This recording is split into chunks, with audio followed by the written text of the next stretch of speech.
সাল্লাল্লাহু আলাইহি ওয়াসাল্লামের আগমনে যে অন্ধকার পৃথিবী আলোয় আলোকিত হয়েছিল, যেখানে জীবন্ত সন্তান মেয়ে সন্তান কবর দেওয়া হতো, অভাবীদের কোনো অধিকার ছিল না, সরকার জমিদার যারা আছে তারাই যা বলতো তাই নিয়ম ছিল।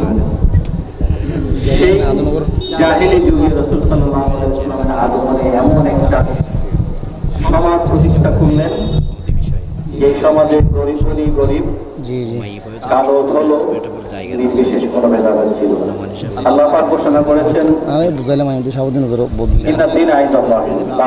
সেই মহাগ্রন্থ আল কোরআনেরই একটা পবিত্র আয়াত, যে মহাগ্রন্থ আল কোরআন আমাদের এই নবী মুহাম্মদ সাল্লাল্লাহু আলাইহি ওয়াসাল্লামের নাযিল হয়েছে। আমি যদি প্রশ্ন করি, সামনে পেছনে যারা বসে আছে, একজন অমুসলিমকে আপনি কিভাবে বুঝাবেন আমার ধর্মই ইসলামে সর্বশ্রেষ্ঠ?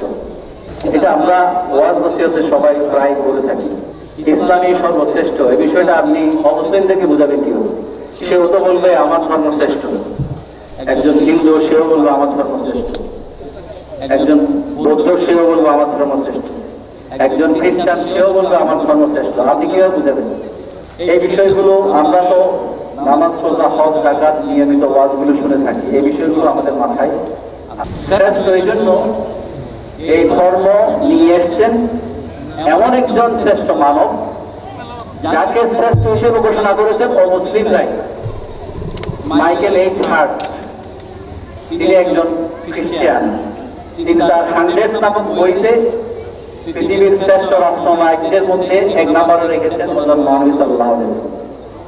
ইন্ডিয়া নেতৃত্বের দুর্দশা, যখন নেতৃত্ব শিক্ষিত নেতৃত্ব ছিল, যেমন জওহরলাল নেহেরু, তার একটা স্টেটমেন্ট রাসূল সাল্লাল্লাহু আলাইহি ওয়াসাল্লামকে একজন শ্রেষ্ঠ মানুষ হিসেবে ঘোষণা করেছেন। তার উপর আমরা যে মহাগ্রন্থ আল কোরআন রাসূল সাল্লাল্লাহু আলাইহি ওয়াসাল্লাম নিয়ে এসেছেন, সেই কোরআন যখন তেলাওয়াত করি, যদি সুন্দর তেলাওয়াত হয়, যেরকম ওয়ারাতিলিল কোরআন তারতিলা, কোরআন যেভাবে নাযিল হয়েছে সেভাবে যদি সুন্দর সুন্দর করে তেলাওয়াত করা হয়, ঘন্টার পর ঘন্টা সুন্দর বিরক্তি আসে না। এটা এমন একটা সুর, যে সুর সৃষ্টি করার জন্য কোনো তালময় লাগে না, কোনো বাজনা লাগে না। আপনি দেখবেন হিন্দু ধর্ম, বৌদ্ধ ধর্ম, অন্যান্য ধর্মের ধর্মগ্রন্থ পাঠ করার জন্য তারা বাজনা ইউজ করে, তাদের ধর্মগ্রন্থের শ্লোকগুলো সুর আনে বাজনার মাধ্যমে। কিন্তু আমাদের কোরআনের এমন একটা সুর যেটা বাজনা ছাড়াই সুন্দর। এই কোরআনের নিয়ে মিশরের আল-আজহার বিশ্ববিদ্যালয়ে ফ্যাকাল্টি আছে, কোরআনের স্টাডি নিয়ে ফ্যাকাল্টি আছে।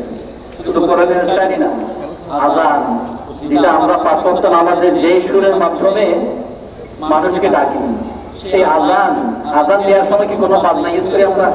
কোনো তাল ইউজ করি? কোনো হারমোনিয়াম ইউজ করি? সেই আযানের সুর কাইবাবার কত সুন্দর করে বলেছেন, অতুল হইল প্রাণ না কিন্তু দমনী, কি মধুর শোনালো আযানের সুর, ওই শোনালো বলে আযানের সুর। এরকম একটা যে 5 ওয়াক্ত নামাজকে যে সুরে ডাকে, সেই সুর থেকে কোনো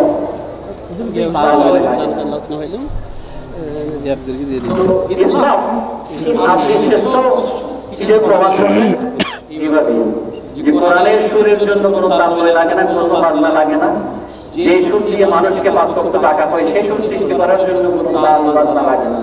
ঠিক ক্লাসিক্যাল গান, ইসলামী সঙ্গীত যেগুলো আছে, সেগুলো বাজনা ছাড়াই সুন্দর।